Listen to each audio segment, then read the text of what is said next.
What's up, everybody? Thank you for joining us. It's the Open Coin Door podcast. You'll hear this after the fact. I'm going to add in here. But shout out to Jim for an amazing idea that I added into the opening song for our podcast. Jim Klingenberg.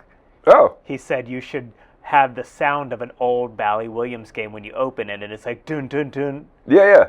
We should. So that's what I did. Oh, nice. But that's what I'm gonna do after we finish. After this one, we go back and watch it. By the magic of editing, that will have happened. But you guys will have already known. Right. Yeah, great. So he had that suggestion. I was like, that's brilliant. So I'm definitely doing that. Jim's a pretty cool guy. Yeah, Jim's great. But welcome to the podcast. I've gotten so many compliments recently from several different people about this podcast. The podcast. And I appreciate the people. Yeah. You know, I mean, I know we don't have a massive following. Let's be clear. We don't. Yeah, but it's not so a massive did I. Following, but there are several people who have said, I really appreciate the transparency. And who came up to me recently? Dale Price. Shout out Dale Price, another amazing Richmond pinball player, came up to me during the tournament and said, I've gotten to listen to all of y'all's podcasts, and I just love it because I know you and I know the business, and to know what you're going through and what kind of things you're thinking about is fascinating to me. He came up and said, hey, man, I love listening to you guys. Yeah. I've listened to all of them, which that's what the part that gets me is like, you came back for more? Like, yeah, we must be doing something right. Episode and you're like, yikes. Yeah. No, that's so funny that you say that because I did too. At the tournament, I have a couple times, but also just being around. Sure. Somebody will just mention it. Yeah. So, I don't know. Maybe we'll be able to stick around for a while. You know, who knows? We can't promise that we'll record these often, but we do try to get to at least one a month and, you know, talk about what's going on things. It's a good cadence. Yeah, and I like it. I really do. You know, we've joked about it being therapy, but it's more than that for me. It's a way for me to kind of give you all a sense of what things you might not even think about. You know, it's there's so much that goes into running a business, so much that goes into running an arcade that I think is definitely not obvious. So this is a fun kind of outlet for me to go like, did you know? You know, or have you thought about this? And so, yeah, it's a ton of fun. But yeah, we've had a busy couple weeks, thankfully. Like, it's been amazing. I mean, not joke about it, but we've talked in a previous episode about the seasonality of the business. Mm-hmm. We are in the season. It is smack dab. Dead heart of the season right now. It is the season. Yes. It's cold outside. Especially days like today. Here. Yeah, it's just, you know, and so we've been very busy, and I'm very thankful for that. Also, I've had lots of various events going on. I like the last couple weeks, you know, we've had stuff like Friday and Saturday. Some weeks Thursday, Friday, Saturday. Mm-hmm.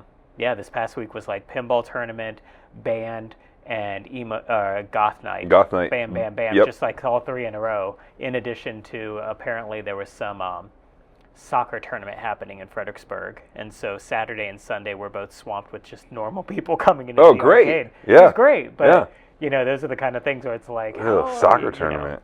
Know. Yeah. In the weather. I don't mean in the soccer tournament. Soccer's great. Yeah. I just meant in the weather. Right. Because it wasn't great. This weekend, though, you know what would be interesting to see is it's supposed to be in the 70s starting Thursday. Exactly. It's Thursday, Friday, nice Saturday, outside. Sunday, supposed to be really, really nice out. So will that make people like want to be outside doing things like, oh, let's go to the arcade because we can go outside? Or will it be like, we're going to be outside? Right. So it'll be interesting. But no, it's been really good. And there was the week we had the tournament, the Founding Fathers tournament, or whatever you called it. The President's Day. The President's Day tournament. Yes. Yeah. And Founding Flippers. That was a long weekend too. I mean, yeah. You know, coming in, and then that was on a Monday, so that was an extra day. Mm-hmm. So it's been very busy. And busy is good. You know, like a lot of times that's strategic. Having a lot of events is because we're trying to make sure that we have reasons for people to come out to it beyond just the arcade. And I think, you know, so far it's very early in 2026. You know, we're only 2 months in. We just started March, but we are seeing an uptick over previous years, and that's exciting to see in the numbers. And that could just be a circumstance of it being too early for that to level out, or it could be a sign that what we're doing is making a difference in terms of additional events and things to drive people here. We didn't have a President's Day tournament last year. We didn't have events on Saturday nights last year. That's true. Like, we're pushing some things that are different than previous years, and if that's bringing people out. And, you know, in addition to the ABC sales, which makes a change too, like all of that plays a role in it. Yeah, this is the first January with it, right? Yeah, Yeah, 100%. So like, yeah, we'll see. I don't know. You know, like I said, it's way too early to look at year over year as a whole when you've only got 2 months of data. But it's exciting to see. What do you feel? I've got two questions. One, what do you, in your gut, do you think it's just because of the seasonality, because we had that huge snowstorm and then everybody wanted to go do something and they couldn't really go do a lot? Do you think it's because of that, or do you think it's because of the effort that you've put into having more events, that more people, because you're not just targeting the regulars anymore. Right. I mean, sure. Saturday karaoke is a perfect example. We don't want the same people coming to karaoke that come on Friday night. We want to introduce it to more people. So which way does your heart tell you do you have a judgment on that? I think the additional events are making the biggest impact because we've had crappy weather in previous years. That's not new. Like cold weather, nasty weather, it's raining outside or it's snowing or whatever the case may be. We've had stuff like that. Sure. So that really doesn't play as big a role on the whole. You know, week to week, absolutely. Like you said, it'll be a nice weekend and maybe people don't show up then, but they did last week when it was nasty. Week to week, it does make a difference. But on the whole, the weather is good. Virginia's going to do what it's going to do year over year. I really think, you know, so doing the extra things are I forget how worth it. Like how recently it was. I feel like it was midway through last year that the Goth Night folks, Fascination Street, reached out to us and said we want to start doing it every month. And I was like, say less, right? Like, yeah, absolutely. Let's do this. Yeah. So now they're every single month. That was not the case at the beginning of last year. I can guarantee you that. It was maybe about midway through the year that we made the adjustment on that. So like that's a guaranteed Saturday that people are coming out in the evening where normally there was this downward slope. Now it's like our Saturdays can be good and like either go up or maintain that good. I can attest to that because don't let me forget. Now I have another question too, and I've already forgotten it. I got to write these down. Yeah, I can attest to that because not the emo. Well, yes, the emo crowd and the karaoke crowd. But the emo crowd especially, I was going to say karaoke. When we do karaoke, the regulars come early because they know if you don't get here, you're not going to sing. And we've done a really good job of rotating it hourly so that you get at least 3 times, and then after 11 o'clock, it's just whoever signed up. And it's really good. But a lot of people are coming later in the night. Yeah. They're coming 9 o'clock, 10 o'clock. That's the hour that they're showing up. And emo night, they're doing the same thing. We'll start emo night, and it's like a kind of like, oh boy. Yeah. Like, I don't know if this is going to work. And then we get to 9, and EK said this a couple times. He's like, wait till 9:30. And then all of a sudden, we look out, and we're like, well, we're packed. Yeah. And they're not all always here for that, but it does climb. It continues to climb if there's an event, I think. Yeah. So yeah, I'm hopeful for that. I definitely think that that's made a big impact on it. It's definitely made things not challenging, but you know, you took my question. The stress level is higher. So okay, I'll skip to that question. Yeah. Do you think that the juice is worth the squeeze? Do you think that you do a lot to get those events? You have a lot of help. Seth helps do the things, and EK does the things, and do you think your level of involvement in thinking about these new things, what can we do next, how can we do this, do you think it's worth what you're getting back out of it? It's or do you think like, hey man, I'm a lot more stressed, but we're also doing a lot more? Yeah. In previous years, I would have said that it wasn't worth it. You know, there have been times where we've sat down, you know, you've sat down with me and Paula, and we'd be like, what are we going to do? And we're trying to brainstorm these events. And there have been times with me sitting in meetings like that where I'm just like, I'm so tired of all this. I just want people to just come to the arcade. Can you please just come to the arcade? I don't want to have to put on the dog and pony show. Here's what's nice, and you're absolutely right, is I'm surrounded by folks that are helping with that now. Seth has done an amazing job with booking entertainment. Yes. We'll have a vinyl night this coming Saturday. I don't have to think about that. Hopefully people show up for it. Maybe they will. And we'll see. It hasn't been successful yet. I was talking to EK about it. The dude's amazing. He was like, bro, you would love this, but there's not a lot of people here for it. Yeah, but we're hoping the cadence will help with that. It's every first Saturday of the month yes, for the next 2 months now. We did a 3-month trial run of it. But that's a good example, like bands come, emo nights, karaoke, goth night. I don't have to think about that stuff. A lot of them, like the emo nights and goth nights and karaoke, those 3 in particular, they're guaranteed successes. Yeah, I mean, they carry. Point, they have a built-in audience that I know is going to come out. So I don't even have to think about those. Certain bands, I'm pretty much guaranteed are going to turn out. Others, not so much. Yeah. Unfortunately, sometimes that's a hit or miss thing. Or you'll even have times where you had a band that was good in the past, and then for whatever reason that Friday it didn't turn up. So those can be a little bit hit or miss, but in general, I'm not the one stressing about what am I going to do next. I do the bourbon tastings every month. That is a passion project for me.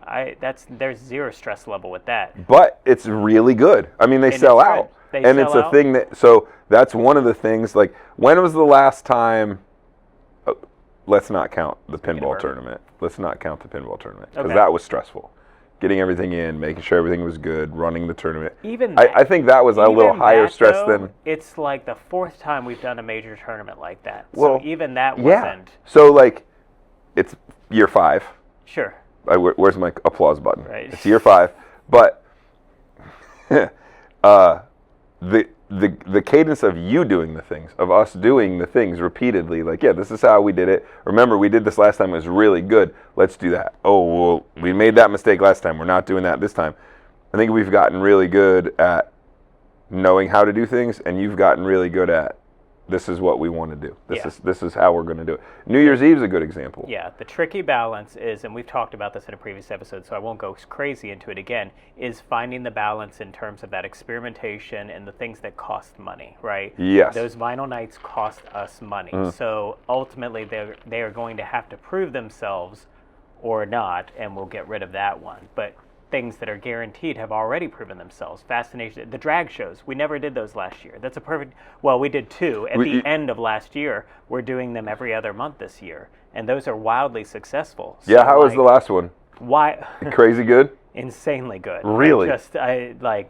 Just ton of people came out for it. It was an amazing time. That's great. But that's something new that we added that's going really well, and it's just sort of more of that. Absolutely, let's do more of that. So I can invest money when I know that it's guaranteed and working.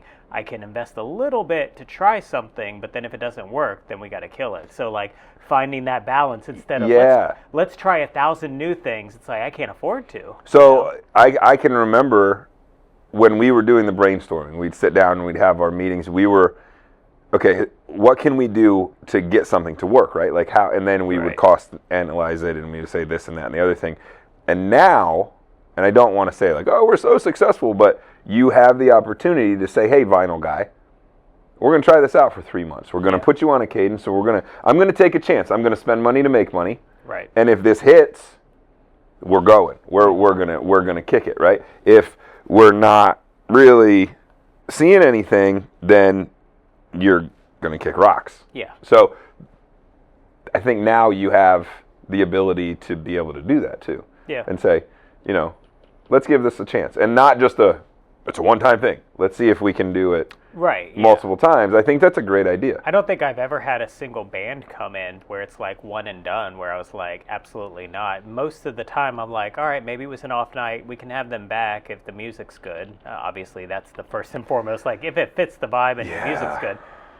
But after 2 or 3 times, I've definitely had to pull the plug on a couple and just say, I'm a big fan of theirs, but they are not drawing. But you're not bringing in. people in. And so that's it. You're having that trio come back. I saw the Probio, whatever. Kramer Trio, with Fuzzy Goldmine. They were so good. Yeah, I was here for one of them, and they were doing Billy Joel, or maybe and Elton John, and I was like, damn, these guys rock. And it was with a trumpet and a they were really good. And the other reason we have some of those repeats and we do things at different times of year is because I do recognize we will come to months where it's not as busy in here, and they may be have also benefited from us just being busy and people being like, whoa, that band's cool. I'm not here for them though, but they're awesome. Like, whereas like other times it's like, I really need you to draw people out here from your fan base because otherwise what's the draw here? So that leads me to number 2, and I got another question too. Okay. We're doing good tonight.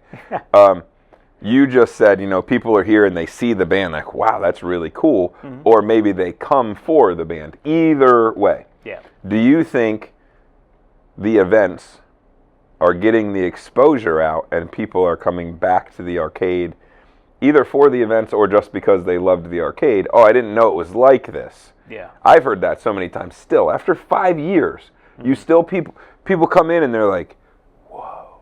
Right. Look at, like I didn't know this. What is that? And I didn't realize that this was like this and all the things after 5 years. Do you think the exposure from the events is helping, or do you think it's just, I'm going to go to that event because I like that event? Like, no, it's definitely is it word of mouth? And do you think that's... It's what it is it's building a reputation for your venue. And that's something we didn't have originally. Yeah. We didn't have a venue. We just took 4 years. We had an arcade. We didn't have a venue. Yeah. Until the expansion, now we have a venue, but we're not known for that because we haven't booked anything. We haven't had regular acts. And the first year was pretty rocky there. Mm-hmm, and, Seth and I sat down and we're like, what's working, what's not? And he was really trying to dial in his processes to get people out. We didn't have really reliable assistance in terms of sound tech and lighting, and we were still figuring it all out. Yeah.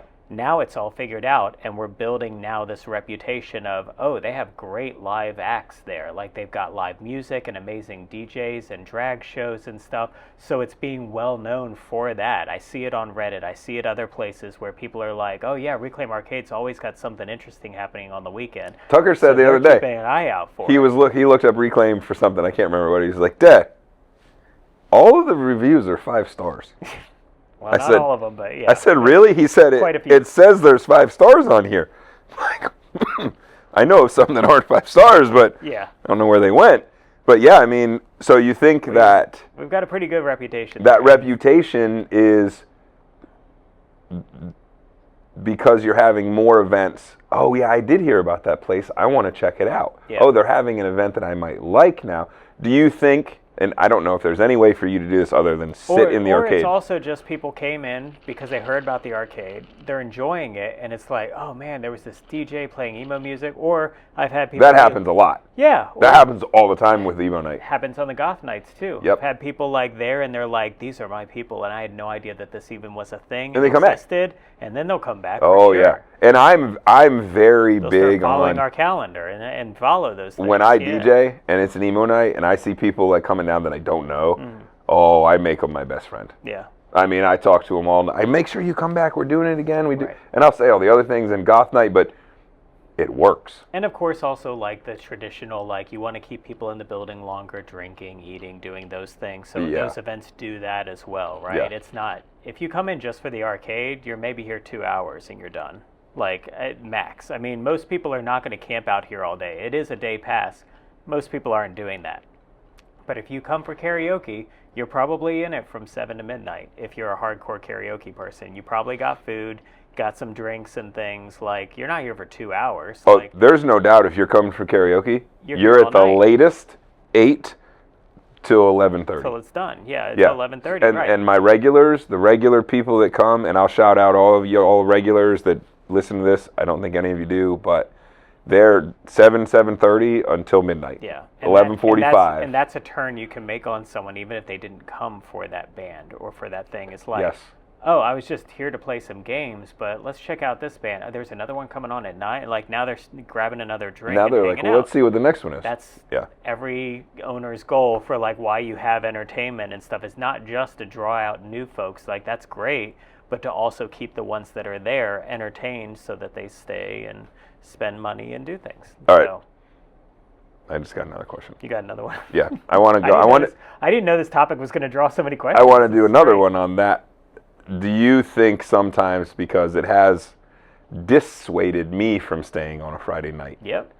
Do you think it real. dissuades people from walking in and staying? Because, like, I'm going to be really, really honest. Mm-hmm. The acoustics aren't, like, the best because it's concrete floor and glass windows. And you've done improvements on them, but it's really loud. And it's an open space, right? It's like super. And yeah. it is, when you get Right. into the old space, it is much quieter. It's better. But yeah. it is not. Mm-hmm. Like, do you think it dissuades, maybe? Do you think... But that it doesn't outweigh Right. having it, correct? I know it has dissuaded some people. We've gotten complaints before, so I know that to be true. Yeah.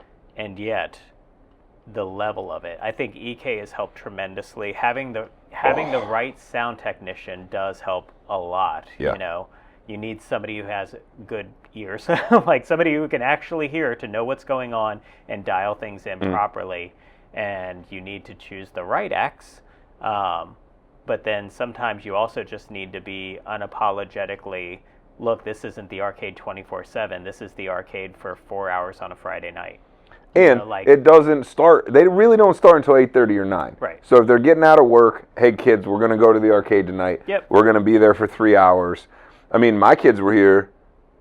My mother-in-law wanted to bring them to see Shelley Starr. Right. And the dude before them was unreal good. I was like, damn. Bryce not, Owen, I yeah, think, yeah. Not too loud. Yep. Loud. Right. Like, but it was a live music loud. It wasn't like a clash in my and ears I'm okay loud. with that trade-off. Yeah, like I feel well, like the girls had their earplugs late in. night and we offer free earplugs. Earplugs for free. They had them in. They had a great time. They were Yeah. bummed because they couldn't stay for Shelley because she was the second act. Right. But that guy was really. Aaron was up dancing. You know, I mean, the girls were grooving. The boys could care less because they were just teenagers and So yeah, went to play arcade I think it's a trade-off, but so far, given I think the benefits very much outweigh that. the downsides of it and the complaints. The few, and I mean few complaints that I've gotten have not been enough to move that needle whatsoever. Yeah, it's like, okay, I'm really sorry. You know, here's a. So. Or like somebody complaining about the fact that we have a drag and burlesque show on You a just Saturday. took my next question. Was that? I've been waiting for this question. Oh, okay. So I'll let you ask. there was some blowback about having a drag show, and I saw some. I didn't comment or anything, but some people were really sticking up for you in the comments of some places, and other places, you know, they were very close-minded and whatever you want to say. I don't want to get into that, but there were people against it, and then there were people defending that there even was one, and then they were also defending the venue. So how do you feel? I mean, it was way more controversial a couple years ago, but how do you feel about having something, and why do you have it? Yeah, it's a really great question, and you're right. It has become a political hot potato where it shouldn't be. It was more a couple years ago, I remember. Yeah. But it hasn't. It's not that it hasn't cooled off, but it has not. It is not the firecracker that it was. Right. No, So- 100%. So, you know, the story behind the drag shows, and there was a time where I avoided them because of that. I have tried very much to create a semi-neutral space. And that's very hard because for some people, being neutral is a choice, and you're like making known that you're not willing to support certain sides and things. So some people take like not taking a stance is absolutely taking a stance, right? Like, so like I try to just find that balance. I want to be as accepting to as many groups as possible here. I am, you know, obviously that doesn't mean, you know, somebody comes in, you know, with, I don't know, like biker cuts on with some kind of like Nazi symbolism or something. or they're like gonna the get kicked out. KKK or Yeah, like You're right. like there are hard lines that we've had to draw before, but that also means I'm not going to be like, you know, if you're wearing, for example, a red hat, I'm going to kick you out. I'm not going to. And I've told my staff they need to be able to serve people from all ends of the political spectrum if they're being respectful. And the whole idea is that everybody's being respectful of everybody in here. And I've You mean tried like to. my Mario hat? Yeah, right. Like that red hat? Totally, that kind of red hat. Totally, you're plumber one. I was like, what are you talking yeah. about? Oh. Yeah. Oh.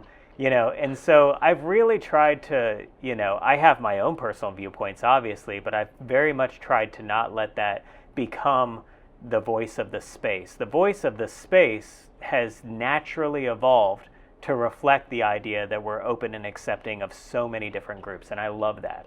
From goth nights to alternative crowds and emo nights, and everybody feels very welcome in here, and I like that. I shied away from the drag shows because I was worried about the blowback for the longest time. We did have a drag performer at was it our 1 year birthday party or 2 years? I can't remember. We did a lip sync battle for it. Mm-hmm. And I think it was our second year.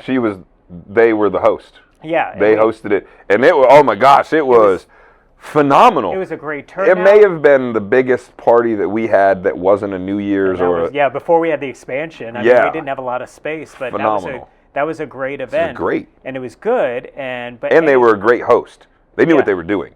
Yeah. And I felt like I didn't get a lot of blowback from that, but it might have been just because it was sort of like, and this person's going to be the MC. It wasn't a drag show as much as it was this performer is MCing our lip sync battle. Mm-hmm. And so even still during that time frame, I would have other, I'll be very honest, I've had drag performers and organizers reach out to me saying they want to have it in our space, and I'd go, it's not something we're looking into right now. Yeah. I would turn them down because I was worried about that blowback. And finally, somebody reached out and they wanted to talk to me in person and talk about it. And so they came out and they were like, we have this idea of this thing. And I was starting to come around to the idea anyway of like, what if we tried it? They wanted to do one around Halloween. And I was like, okay. And I told them, I was like, these are my concerns, right? That people are going to be, upset about it, that people are going to say nasty things online, that people are going to, I don't know, boycotting I wouldn't care about, but that they might protest it, that they might raise a stink, whatever it protest it, associate something with it with your venue, and then all of a sudden there's a thing about the venue. So the person that was one of the two organizers of it said, did you realize that I run a Sunday drag brunch at Cowboy Jack's? And I was like, yeah, now Cowboy Jack's, I can see your face because like Cowboy Jack's is no longer open, but they were very well known for the longest time as a biker bar. That is the last place in all of the town that you would expect a drag anything to be. And they said that we sell out the entire place. The whole building is full. They love having us because it's full, and there's been no blowback at all about it. And I was like, and so like I guess maybe for them, say less. I don't know. Yeah, you're booked. I don't know what their, I don't know what the social media presence was like for Cowboy Jack's. I didn't really follow them. I don't know if they tried to keep it under the radar or what that was, but that was enough for me to go, I'm going to take a chance with these people. Like, they're probably not wrong. We might be past a little bit of that. Unfortunately, we're not completely past it, as I can talk about here in a minute. But that, and they were right. They brought out a bunch of people. It was a very successful event. But I have noticed, and so they wanted to do another one in December. And we did, and it was successful. And so they reached out and they said, what do you think about every other month? I've got these next 6 months planned out, the next every other month it will be this one and this one. They had a very thoughtful ideas planned out for the entire 2026. And I said, let's do it. Why not? But I have noticed, unfortunately, on social media where people can be faceless and can kind of decide that they want to be, armchair quarterbacks on what they want to do, that the comments start to come out with things. And so I've seen some kind of ugly comments from a couple people, and I've had to be very careful when I was posting about it. On our most recent one, I turned off all comments, and I hate having to do that, but I was also at an all-day pinball tournament. I'm like, I don't want to play content moderator on this. I don't really care what you think about it. Like, ultimately, if this isn't for you, it's not for you. And that's the thing, like, people... You got people complaining about, like, I thought this was a safe place for my children. It is. Like, it is, absolutely. 100%. For one thing, I don't know if you noticed, it's an adult-only show. It's 18 plus. Your kids are not welcome at this show. Yeah. And two, also, these are performers. Some people have a very altered sense of what a drag performer is, and they lump it in with other things. and they're scared by it. And I'm like, do you not go to costume parties? Like, I don't understand what you think is happening here. Like, they're scared and upset by it in a way that defies what it actually is, because they don't understand what the point of a drag show actually is. The first time at the lip sync, my kids were, I mean, it was, 4 years ago, 3 years ago? So my kids were much younger.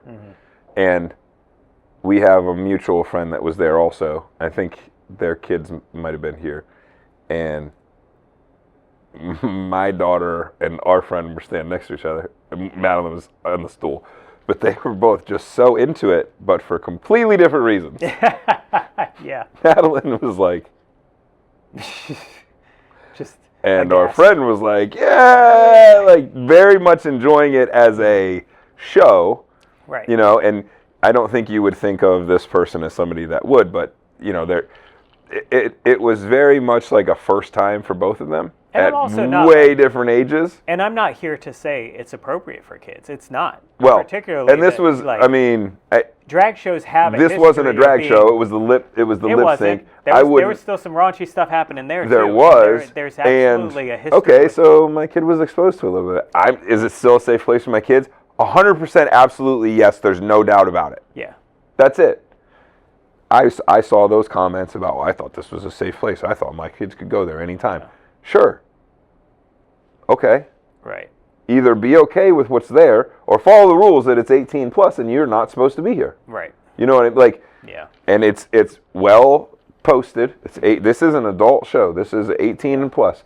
The blah, blah, blah, blah. And if you're out on a Friday night or a Saturday night, whatever it is, and it's 11 o'clock and you chose to be here, then you must have thought it was safe. Yeah. And, so, you know. I don't know. What a bummer what some people are missing out on, too. Because, like, I could show you pictures from the December one. They did a Disney December. And, oh, you told me that. Oh, my gosh. Some of the costumes, like, the most incredible cosplay that you will ever see. If anybody's going to do great cosplay, it's going to be that group. I mean, just their regular costumes are like, wow, you went all out. I couldn't imagine. One of them was in a full-on Monsters, Inc. Sully outfit, and with the hair done up and everything into this big old monster, and I was just like, it's incredible. That's crazy. It's incredible what they do. So I really think people are missing out. I don't understand the fear behind it, and I'm having to figure out and find my comfort level with promoting it, because I'm very happy with how those are going. But I can feel myself holding back from promoting it because I don't want to deal with the blowback. Yeah. Because I know. Well, you committed for the year. I know that's pushing towards a side, and I've always been very comfortable in the middle. And it's like that is taking a stance, and it's one that I'm willing to take. But I'm just so exhausted by it because I just don't like. I just want. Can't we all get along? Can't right? we just have fun? Hey, I'm going to offer this for these people. If this isn't your event, maybe it's not your event, and that's okay. Maybe you don't like pinball and you don't come to the tournaments. But do you feel the need to like post about like, you know, I thought better of this place and this and that, or so it's, you know. Well, I mean, kind of thing. They could. You could. Moral outrage is annoying. Yes, because I mean, honestly, they could do that about Goth Night. Mm-hmm. I've been here for Goth Night. People have. We had a group of parents that were having a kid's birthday party from 6 to 8, and they were starting right at 8, and they were very concerned about like what we were exposing their kids to. And ironically, I think one of the two parents was like, "This is awesome," and the other one was like, I forget if it was the mom or the dad. Absolutely not. I think the mom had concerns, and the dad was like in the back chuckling. Like it was just kind of like, this is great. But we were just sort of like, this is okay. Like you don't have to worry about this. I mean, we were like, and also like, we do say when you're booking the party room, you have to be aware of what's going on. This is what's going on. Yes. Late night, things happen here. Yeah, you know? You've got a script that you tell people, this especially on a Friday or Saturday. It's not 11 o'clock on a Saturday morning. It's 9 o'clock at night on a Saturday night or a Friday night. Right. It's like things are going to be a little bit different here. We're a full-service bar. That's that balance. Yeah, exactly. Do you need to have a 9 o'clock birthday party for a 10-year-old? There's a little bit of that, too. And you see that at breweries and other places, too, where sometimes, you know, and I can never actually like say that to people, but it's like, you know, there's a little questionable parenting there a little bit when it's just sort of like, why is your 8-year-old here at a bar at 9 o'clock on a Friday night isn't it bedtime now? Shouldn't you be going home now? Like, well, and that isn't for everybody. I mean, sometimes I think my kids don't go to bed early. But kids aren't that young anymore. Well, that's what I mean. Yeah. Like, they're not anymore, but like I know some of their friends go to bed earlier, and I'm just like, man, I hope you don't think I'm a bad parent because my kid stays up till midnight. And they came to Shelley Star the other last week. I would say for almost every event, really, even though we promote them as 18 plus, we've taken a line of like parents get to make that final call on things. We allow them to know that this is going to be happening. You can make the decision. I've gotten that question to my face personally before from people. But you also just want adults to enjoy being in the company of other adults without kids running Without around. kids, yep. So, like, there's that balance. But right? Like, there is the arcade. There is, but we've run into that with karaoke where it's just like, my 8-year-old wants to sing. It's like, your 8-year-old's not supposed to even be here right now. This is not the event for you. Well, the next person has about 18 F-bombs in their song. Do they need to be here for this? Because I tell the people that they're very understanding, too. Sure. I'm telling you, my crowd, like... Yeah. We have the best care. I hope everybody in Virginia is listening to this. We have the multiple best episodes of you waxing poetic. No, I'm not kidding. But I know, my people, say, guys, listen. I really don't want you to put an explicit song out there in the first round. Yeah. Like, wait till after 9 o'clock. After 9 o'clock. You're going to be in there 9 o'clock, 9:30 comes around, 100%. Let's roll. It's your show. But during the 8 o'clock hour, maybe we don't do that. And for the most part, 99% of the songs are good. They really do understand. They do. Yeah. But on the flip side of that, at 10 o'clock at night, I don't. You have to understand as a parent. These people are here because these people are here for their show. This is what they're doing. Absolutely. They're not here to worry about little Johnny. Yeah. That's on you. Which I like what you said. It's 18 plus. You know this. Mm-hmm. Now you make the decision. Right. I'm not going to question your parenting or what you do, but you are making the decision now. And that's something we learned early on. We were like, we should draw a hard stance on it, and we would like literally tell people they couldn't buy passes to come in if they were under a certain age. Now we're a lot more lenient on it, and we just go, just so you know, this is what's going on. You can make a decision, because we ran into situations where people had traveled over an hour to come to us, and they got here at 7:30 and found out that 8 o'clock it was going to be 18 plus, and then they were really mad because they didn't know that was going on, and they had traveled to be here. We're like, this is silly to draw that hard of a line. Yeah. So we've come away from that, and I think the stance we've taken is definitely working a lot better now. Yeah, and I've heard your people at the front say, hey, just so you know, we've got this going on tonight. It is 18 plus. Recommended, but you're here, you pay, you get to, I just want you to know that this is what's going on. And ultimately, like, there's always going to be times for certain people. If there's some people who are like, oh man, there's always music and stuff going on, it's just like, no, there's not. More often than not, during the daytime, or like a Wednesday or a Thursday, there's not events going on, or it's like... 4 out of the 5 days are... Yeah. There Wednesday, are certain Thursday, things that happen Sunday. at certain times. Like, 3 pinball machines are tied up for 2 nights out of the entire month. Mm-hmm. And even then, the women's tournament, they're not really tied up that much because the numbers aren't quite as crazy there. Yeah. It's like the music and stuff is mostly Friday and Saturday nights. And some Saturdays. Some Saturdays. More often than not now, Saturdays as well. But even that, like late night. Saturday we open at 10 a.m. So it's like, there are plenty of opportunities and times for it to just be this quiet arcade for you, or to just be this not busy arcade for you.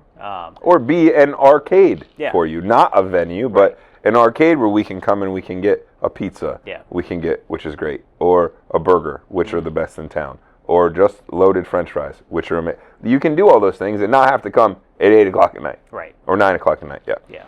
So. I was wondering about that whole... how you felt about the drag show? Yeah, the blowback of the... Yeah. If you think it's a controversy or not. So, okay.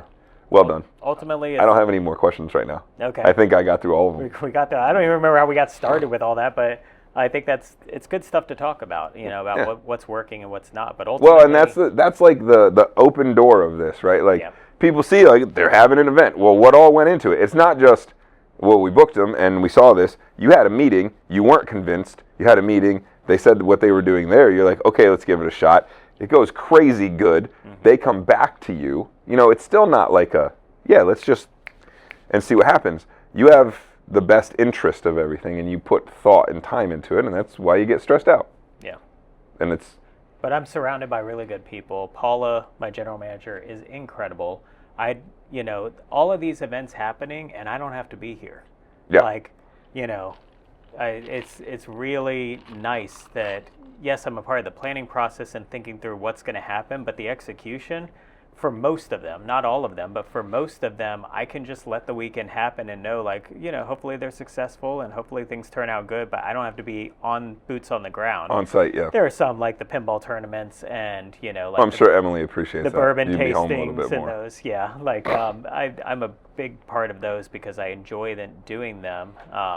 But I've got a really good team of people that's helped me not get stressed out by all of those events, where I think earlier on I probably would have, because I was running sound and lighting for a little bit, and I was the person doing everything, and I was here on the weekends and stuff. But when we started out with the sounds and lighting, you were like a kid at a candy store, man. Like, oh yeah, it was so much fun. Yeah, I can remember me DJing and you doing the lighting, and me watching you while I'm DJing doing the lighting. Most of the time that I'm here, on what I would call off hours and still like working, even when I shouldn't be working, it's because I'm excited. Like the bourbon tastings are a complete passion project. Like I said, I'm excited by that stuff. Yeah. I was very excited by that and building towards this venue idea. Oh, yeah. So that was interesting to me. So when you got the sound switch and you were doing all the lights I remember you showing me, I can do these scenes. Once we started booking bands, I realized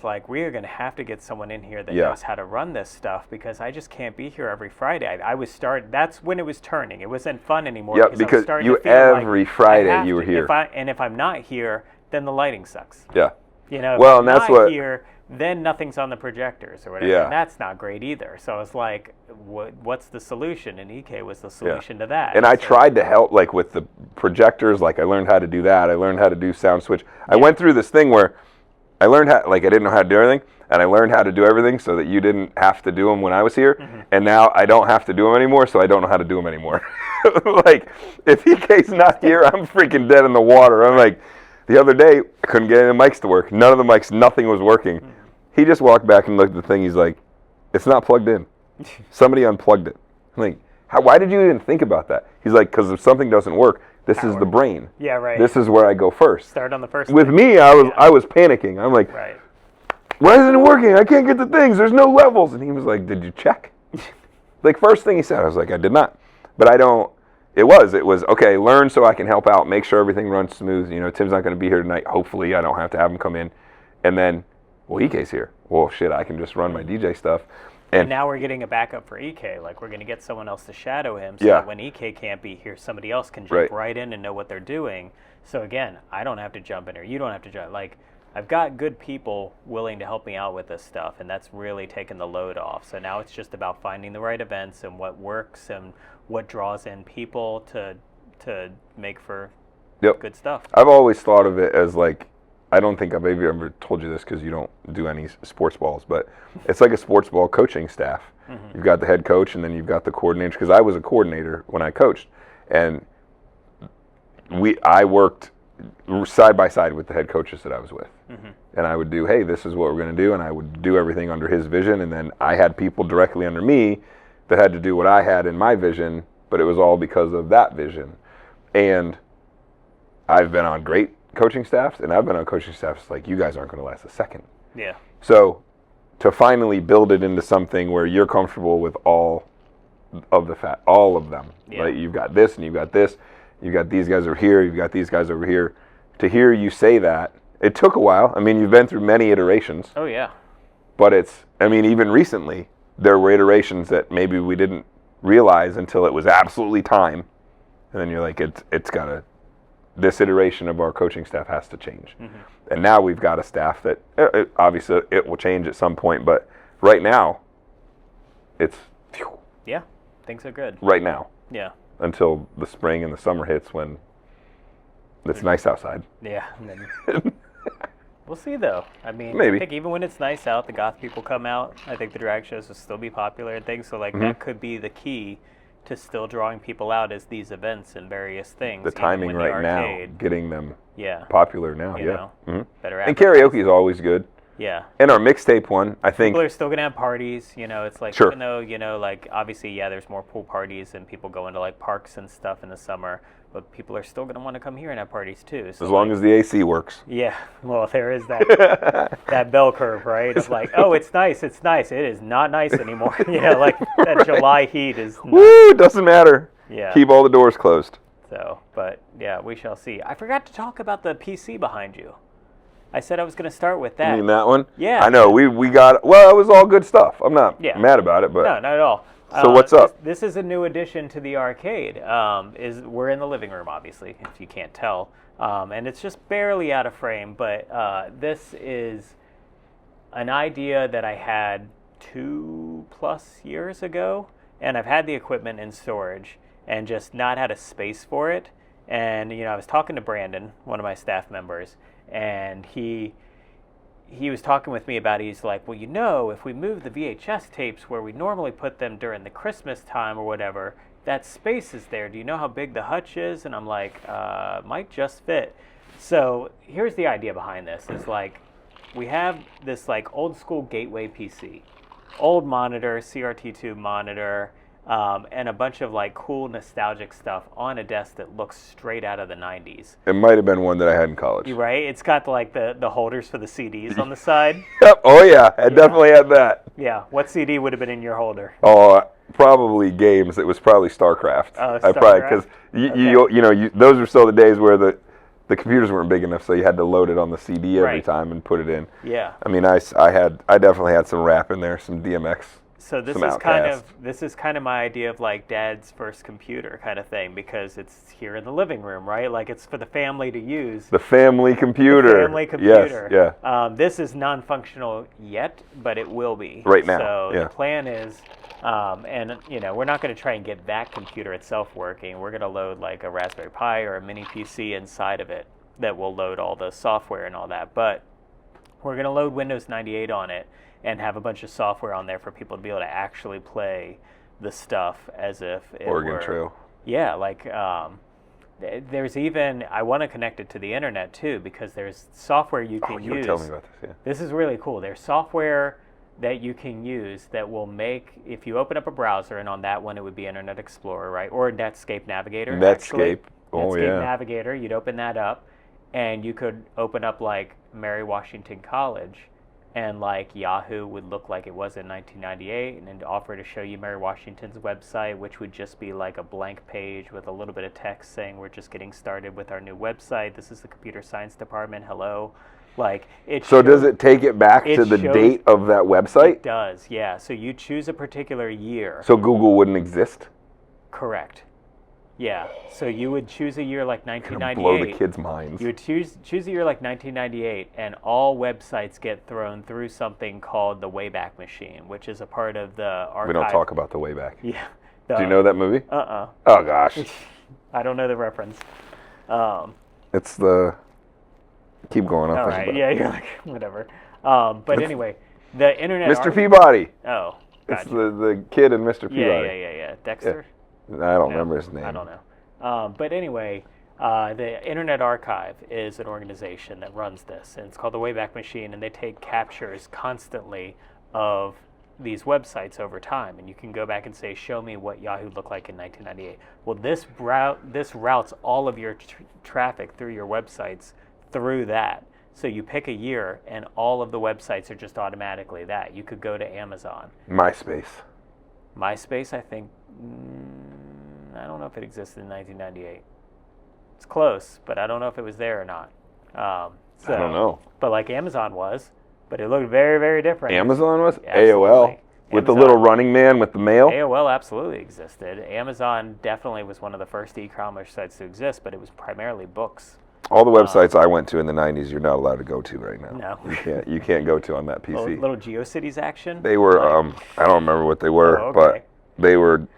As a young gun, you were... It took a lot of time for that picture to load. Yeah, sure did. Yeah, the pixels. Yeah, well, yeah.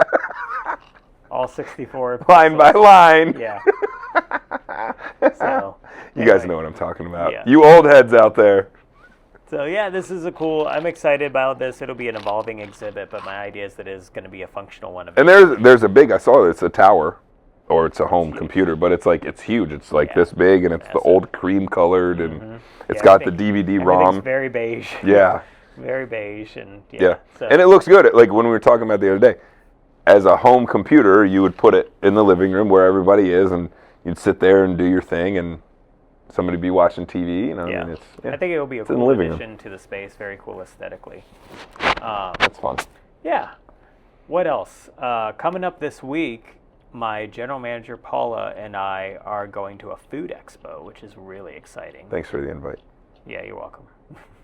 I'm not going. You're not. I feel like I shouldn't have even eaten dinner. I got to prepare for this. This is a whole day of sampling food.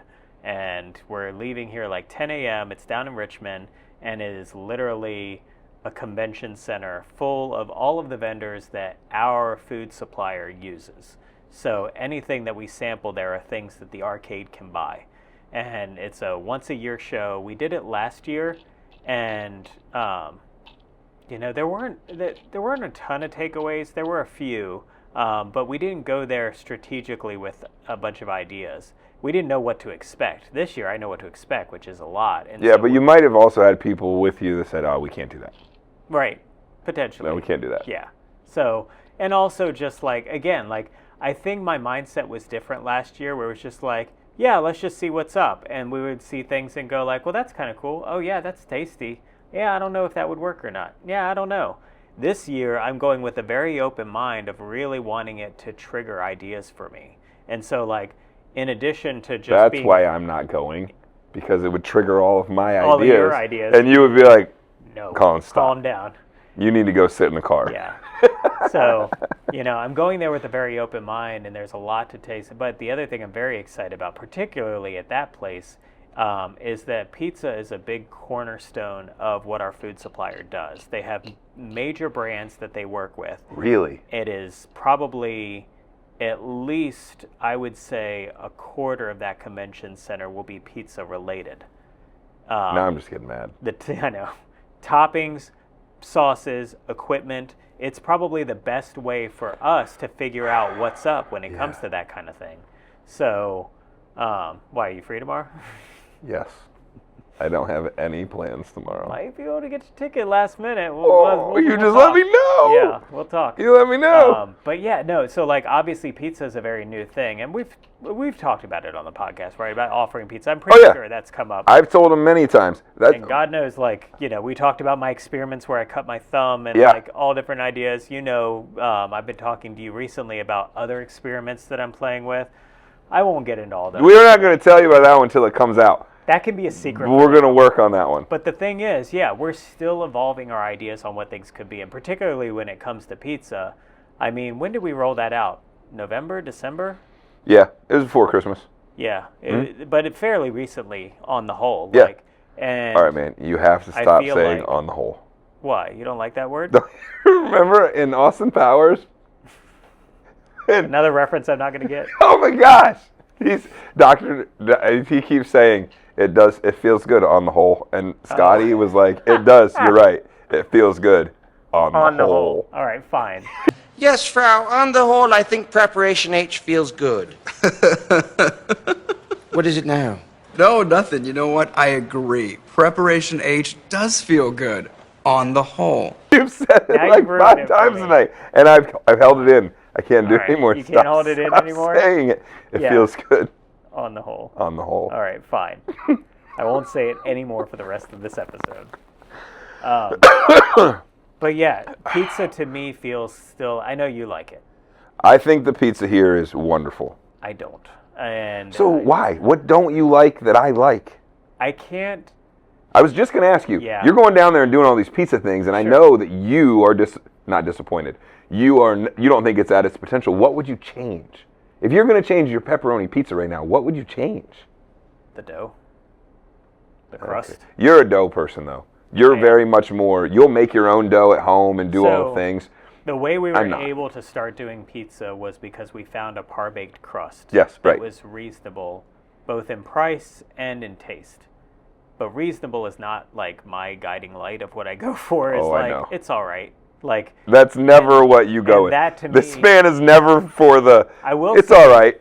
I will say what dialed it up was one of our cooks, James, was like, why don't we do a garlic parmesan crust? And I was like, try it and let me know. And so like he did it and brought it out, and I was like, all of our pizzas now are using this. Like, 100%. There was no question it made it better. It was great. Without it, it was just okay. It was like, that made it better. But to me, it's still, I think to me, The crust? Is that the only thing? I mean, I definitely tried a lot of pizza when we were testing things, so maybe I'm just ruined by it. But here's the thing. I will never be ruined by it if you needed me to eat I pizza. love pizza. Me too. I don't order it ever when I come here. I always do. That's surprising to me. I don't know what it The is. hot honey pizza, I just get pepperoni with hot honey on it. No jalapenos, just pepperoni with hot honey, and it is amazing to me. Yeah, I for whatever reason, like even if I'm hungry and I'm here, I'll order like mozzarella sticks or something. I'm not ordering the pizza. So something tells me subliminally or whatever, I'm not a fan of it. And what am I missing there that I like in other pizzas? You think it's the crust? The crust is part of it. The sauce I'm not 100% sold on, so I'm interested to see if we'll be able to sample multiple sauces. That while was we're there. the one thing that I was going to say is we found the sauce, you found it, and I was like, that's it. And you stuck with it. The sauce, I think you made one change. The cheese we've never changed. And I was just going to Cheese say, isn't bad. the cheese is, I love the cheese. Yeah. I absolutely love it. And I get cheap cheese all the time. Yeah. But the cheese, I think it's great. You use the right pepperonis. It cooks well. Pepperoni's good. We do those cup and crisp pepperonis. They're good. I think I have no problems with that. But yeah, I could understand if you wanted to change the crust. And Yeah. if you changed the sauce would be fine. But you're right. You're not that's okay. You'll go around and find it and you'll be like, that's it. But also some of it comes down to logistics. Like we are limited by our equipment and what we can do in the arcade. And that's always going to be the case with, when we go down there tomorrow, everything we look at is limited by that. We have a food trailer. We have we have some equipment. Yeah. We're limited on space. We're limited by staffing, timing, equipment, all the things. And I've had to think about that as I'm thinking through, like, what would a future with pizza look like? If we were to make our own dough, you've got to have mixers, and you've got to have, like, a lot more, like refrigeration. You've got to have somewhere to space. proof it. Yeah, Yeah. proofing cabinets and space for that, or, refrigerator space at the very least. All of that stuff takes up room and time and labor and all that, and that all comes around too. So then it's just sort of like, can we do it or not? I don't know, but my brain isn't settled on that particular thing. But I'm also going down there with an open mind about a lot of things. There's a lot that we do really well, but that doesn't mean, when we're thinking about specials, you might not think. I think one of the things that we saw at the show last year was that Mexican street corn dip or something. Yep. And then we made a specialty burger. And you got with it some and you had it, yeah. because we got to try it and we were like, oh, this would be a bomb smash burger. It with was- this it was on a good top, burger. Something. So Yeah. like that's the kind of things that we're also having an eye towards is like, what is something that we could reasonably incorporate maybe for 2 weeks that we wouldn't want to do long term, but we're willing to try out and do as a like one-time special. I have two ideas. So what's that? One, I have a request that I'm mandating for tomorrow. I'll text Paula too. Let me guess. Wraps? No, but Oh. okay, 3. Oh no, no. I shouldn't have even said it. No, Uh-huh. wing sauce. Yeah. The wing sauce thing. And if you can find that one, I'll send you the picture again and see if it's in through the dealer. But a different one. Yeah, but the one you're a fan of is like I felt like it was a Pennsylvania specific brand or something. I think she gets it through Sodexo. I think that's who she gets Oh, it through. maybe then. But I'm not sure. I don't know. Although But- they're competitors to ours, so like. Right, and that's what I mean. You might not be able to get it through that, but something worth that seeing. isn't just hot sauce with butter in it, Right. because that's what wing sauce is. Yeah. So like We the one use- that I have has different. We use the Franks. Franks, so right. Like that's yeah. And if you could get one that would be my number one request. You can leave the pizza alone, but if you can get a wing sauce that's actually a wing sauce, not just Frank's Red Hot wing sauce, Okay. that would be number one. Would you ever think about doing a not breaded chicken? Yes. Yeah. In fact, with the pizza, that's prompted me to think about that. And again, it's sort of like, Yeah, because when you did that, you said like using the chicken tenders, they're really expensive, and then you put them on the Right. pizza, and to do it cost effectively, you can't put enough on there. the trick to any new item is that it can't be for one thing. It can't be one. So if you do that, you can now only use the chicken fingers for chicken fingers, and use the chicken breasts for unbreaded, if it's chicken thighs or whatever, for sandwiches. Or you add And in, pizzas. or you add in like a chicken Caesar wrap or something, or that. Now you've got chicken you've Caesar got a what? grilled chicken, like a chicken Caesar wrap. Oh, wrap. Yeah, maybe. Oh. Yeah, I'm just dangling carrots for you, just giving you ideas. Well, you have the ability to know. do salads But too, that's- so you could do like you do the salad bowls. Good. You could do the salad bowl. You could add a whole salad line. Again, it's like, Yeah. is the juice worth the squeeze? Right. Do you do like all those kind of things, all those motions? So you think a unbreaded chicken option would be one? Maybe? In the short term, potentially. Long term, I don't know. I don't know if Well, you there would gotta be try enough. it. Right. You got to see. Yeah. To your Right. point, if we were to go back to the buffalo chicken pizza idea, that's probably the way I would do it. Is I would get, and then there's different ways to do it. Do you buy cooked chicken breasts from the provider? Do you buy raw chicken and you cook it? Like all those things play a role too, and a lot of that is also about quantity and quality and price. Storage. All of it.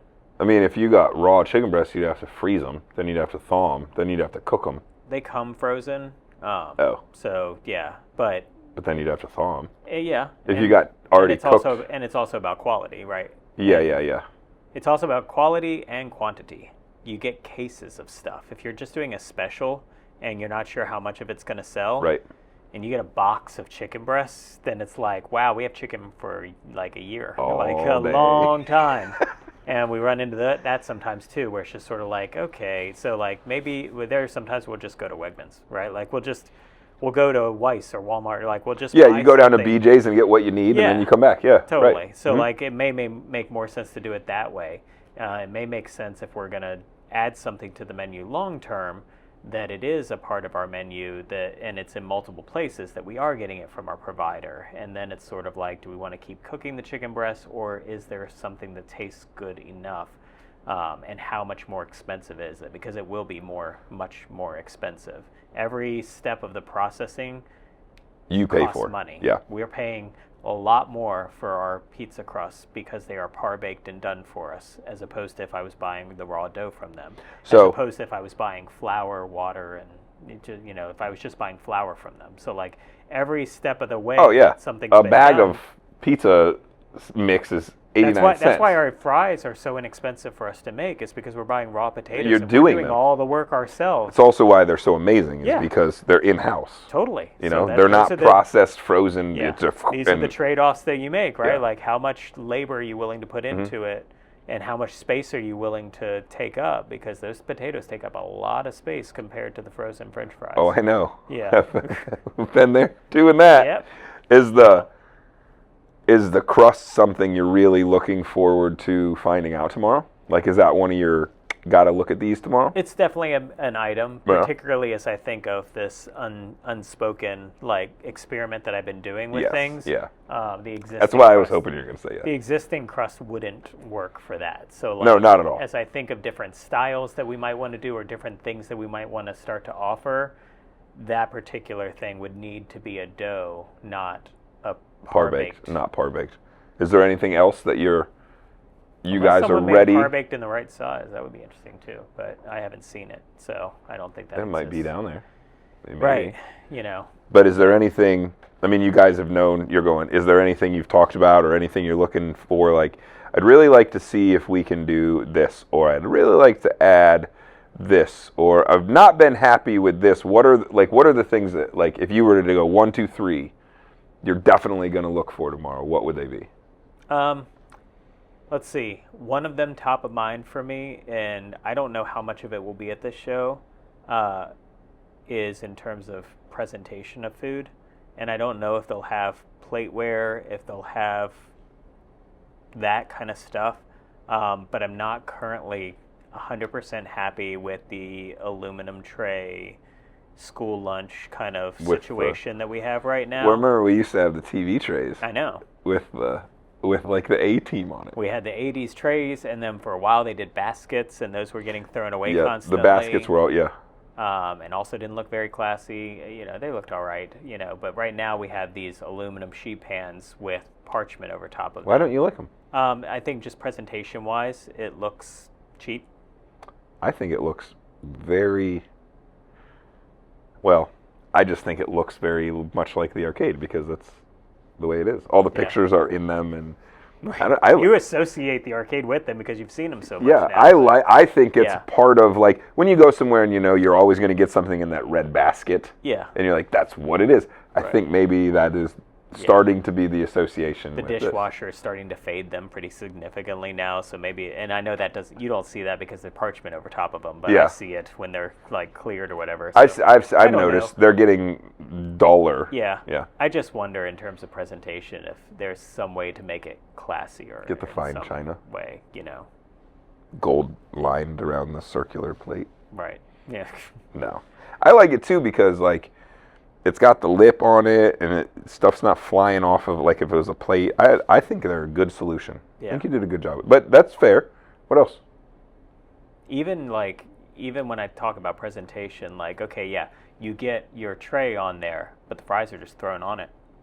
They're not in anything, whereas you go to other places and maybe they're in a container, or... A container limits me to how much I can get. Well, that's a whole nother issue. It is because... Maybe that's why we're running out of potatoes each week. No, it's because the amount I get on my tray. I know, but portion sizes are regardless. I don't. Maybe they just give me all the French fries. Maybe. I don't know. They see my name on there and they're like, give them all the Collins.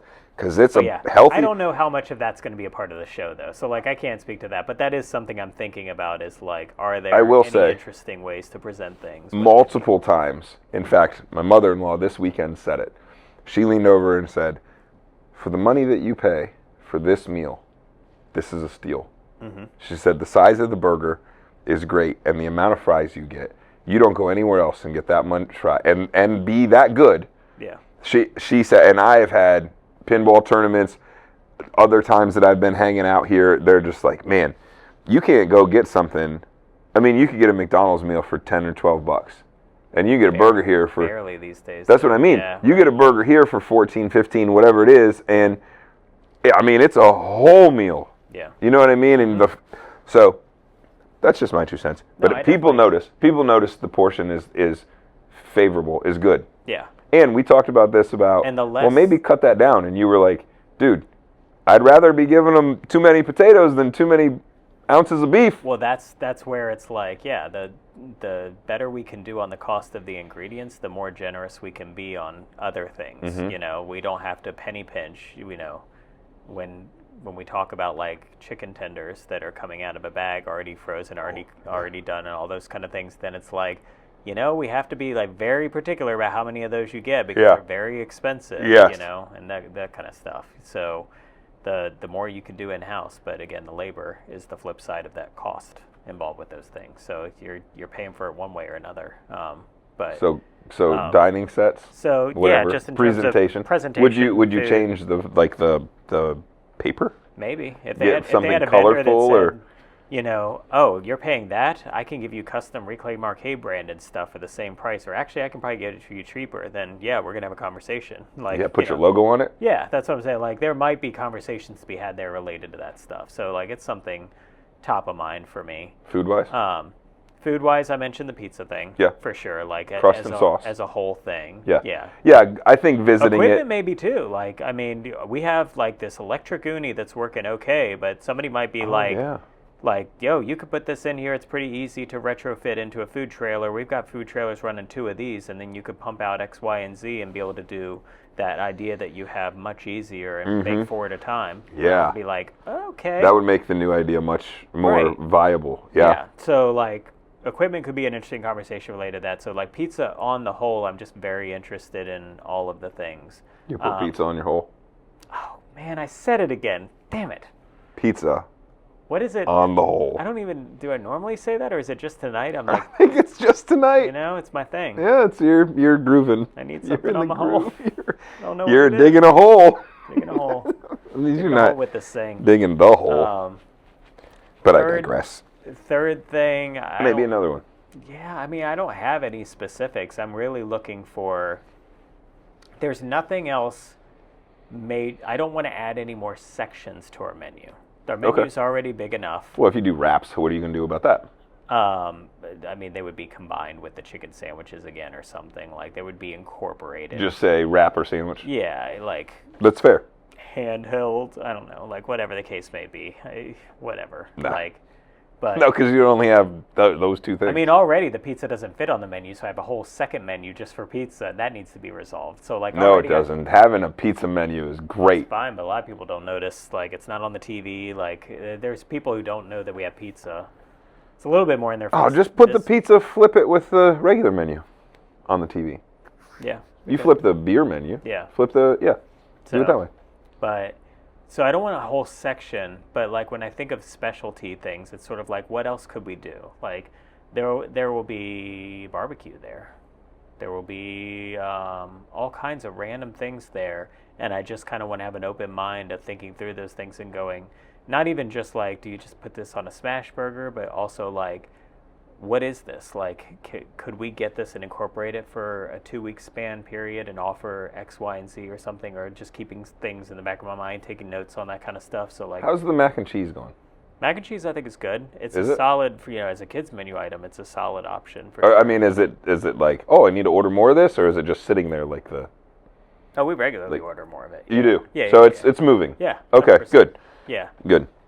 That's good. It might be, again, a good opportunity if they're like, here are the 6 different options that we have to try a little bit of each one and go, this one's creamier, this one hot holds better, we should start buying that one. And that's really... I think that's a good idea. That's the goal of like a show like this that we don't get normally, is like, if I'm researching something and I go on our provider's website, all I get is a photo.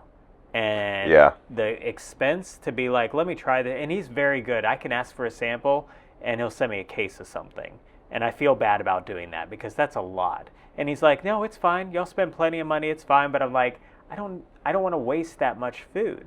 Don't ever feel bad about that. Yeah, but I don't. I've learned about that in but business. Well, I understand. Just if they're going to give it to you. I know that company's making money and it's Take no it. worries. But I feel very wasteful if we try a little bit and go, nope. Like literally, I try a 2-ounce portion of it and go, gross. This is disgusting. Then what do? Well, you donate it to like some ministry or something. Like it just feels so Send it to Micah. wasteful. So like that's where like a show like this feels very opportunistic for us to be able to go down and I think say, you could get better. Let me just try these things and then I'll know right here and now what I want and move on from I think there. the mac and cheese could be better. Yeah, I think that would be something I don't that disagree. you could look at. Flavor-wise, it's really good. Presentation-wise, it binds up. It pretty gets quickly. really thick, really fast. Yep. So there might be options there. It's a fresh mac and cheese, so it's not frozen, which is very nice. But yeah, I agree with you. The way it's, and kids don't care anyway. But in terms, we're being like overly. Sure, but I mean that's the thing. That's the point of it, right? Like. So like that kind of stuff I'm very interested in just on the whole, is just trying out different things and specialties and all that kind of stuff. What? That's stuff you're very interested in on the whole. God, I give up. We should just end the episode now. That's all I got. Like, why do I keep saying it tonight? I don't know, but maybe it's the bourbon. Every time I see Scott saying yes, it does feel good. Get your mind on the out, whole. Get your mind out. I saw in Austin Powers. Yes, it does feel good. On the whole. I'm going to edit that into this podcast episode. I'm going to put that in there. Every time I say it, it's going to be his voice, not mine. You know where you need to put it? You need to put it with all my little cut-ups that you're going to do for my buttons. Lord. Every time somebody hits a saucer, I'm going to say, on the whole. Get your little and it's going to be your air voice. horn and then... Nah, I have an air horn. All right. On the whole. One last thing before we do go, I do want to give a shout out. I say we're open to feedback, and that's a good point. I would love your feedback on if there are any food ideas that you wish we offered here. Sky's the limit. There's no rules here. You can say anything. Well, that's not entirely true. You can say anything, but we can't do anything. It's a food truck. Correct. So. But I still want to hear it. You want a steak and baked potato at your arcade? You tell me. I'll tell you it's not happening, but you can tell me. I just like to hear from you all. So like, Yeah, that's true. We do that. We just like to see we just like to hear what you all say. We love to know that people are actually listening to this. Opencoindoor@gmail.com is our email address. You can reach out to us, and somebody actually did. James reached out to us last time. I don't know if you recall, we were talking about how when we're streaming pinball, particularly at places that we don't know the games as well, Yes. it's hard to talk about them. Which location were we at, or maybe it was one? I don't think it was one of ours, but we were at something, and we were like, "Oh, it was the state finals." And I was talking about the state finals, and it was very great that other people that were there to talk about particular games, Yeah. Because you were at Jim's house. Theater of Magic and other games. That were just I wasn't there. I would have known all about all of them. Sure, you know every game, right? So James. My name is not Matt Larson. James built this resource. He's been on our Twitch channel before, and he built this resource with a whole bunch of basically what he called pinball cards. And I feel like he has over 300 games in it. You told me it was over 200 plus. 200 plus. Yeah. So I will put it in the show notes of this episode for people to be able to see. It's a really awesome resource, and it's basically like Pin Tips, but it's very much focused on the tournament player, I think, in terms of like what are the strategies to go for on a game? What are the things that are going to be, what are the skill shots? How do you start a multi-ball? What are you going for on this game? And it's very easy to read. I used it the other day. Did you? I just went to see like, okay, I want to see what this is.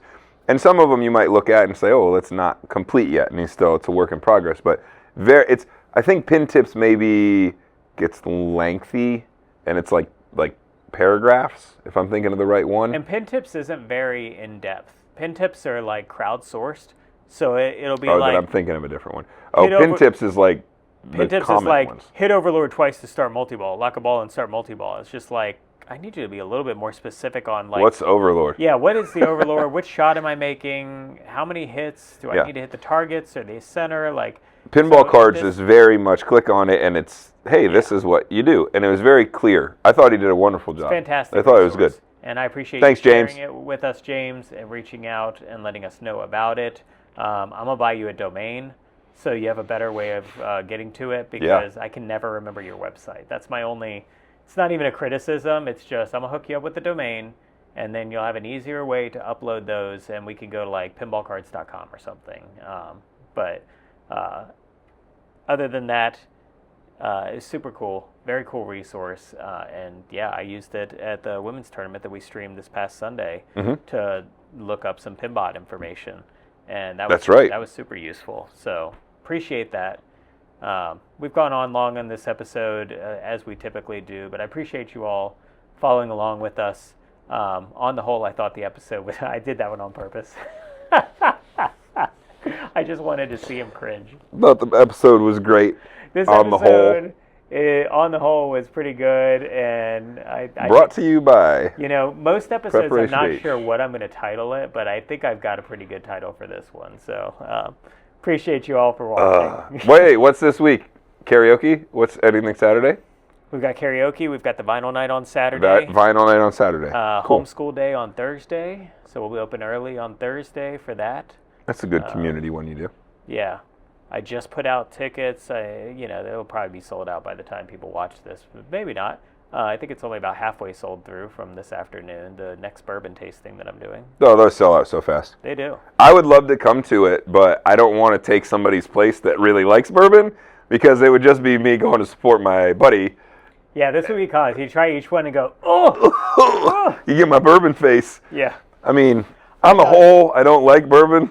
I thought my favorite note, and then we'll end on this, is like when you tried Blanton's. Are you going to tell him the murky water? Yes, I thought it was this great. Is so fun. This is good, though. And I have a funny story about that from today. I was reading somebody else's comment on one. It reminded me of that. So the Collins tries Blanton's for the first time. Blanton's, for those who don't drink bourbon, it's a very well-known bourbon, mostly for its like grenade-shaped bottle. It's got this big round bottle with a really cool stopper on it, and that's why people think it's cool. It's not really that great. It's okay. As you get into bourbon, you realize that there are a lot better bourbons out there, but it's decent for what it is. I mean, it's cool. It's not a bad bourbon. Presentation. Presentation-wise, it's amazing. But so like I had you try it, And your notes on that were that it tastes like the murky water at the Pirates of the Caribbean ride at Disney World. Smells. Smells? It tastes like that would. Yes, you could get the smell because taste is 90% smell. You know? Gotcha. So yes, but it tasted like the water from the Pirates of the Caribbean ride smells. Smells. Okay. Yes, it does. I don't think I've ever heard anybody describe it anything like that. And I haven't been in that ride in like 5 years. It's amazing. It was instant. I was like, this is exactly what this is. I was reading somebody's notes. Somebody put out a Facebook thread on a group that I'm a part of that said, what is the one bottle you'll never go to again? And so people are throwing all kinds of different things in there. For me, it's Virginia Distillery Company made a Hardywood gingerbread stout finished bourbon. Yeah. I let you try, so and just the smell of it, you were like, ugh! That was worse than the Bland's. It was just the note that I got. That's all it was. It's a drain pour for me. But this one guy, that was bad. He called out Jefferson's Pritchard Hill finish, I believe it was called. Jefferson's is most known for a bourbon called Oceans at Sea, and they're kind of a gimmicky distillery. Oceans at Sea. Oceans at Sea is where Murky they water. put the barrels on the ship, and then they take it out to the ocean, and so you're getting bits of salt water and stuff. It's totally a gimmick. It's in a barrel. None of it's in a barrel. But so they're a little bit of a gimmicky distillery, but some of their stuff's not bad. It's actually not bad bourbon. But anyway, whatever this bourbon was, his notes on it, and I will get this somewhat wrong, but he said, tastes like the steam of the dishwasher in a kitchen that is 138 degrees Fahrenheit. And I was like, wow. Okay. What does that taste like? The steam of a dishwasher in a backed up kitchen that's 138 degrees. I was like, so I had to tell him your notes on Blanton's, and he cracked up. That's a pretty good one. Yeah. That's good. Love the bourbon notes. But anyway, we'll end on that. That's a good ending note. It's a good ending note. Yeah. Yeah, on the whole. Murky water. Thank you all for watching. Appreciate y'all tuning in. We'll catch you at the next one. Take care. See you later.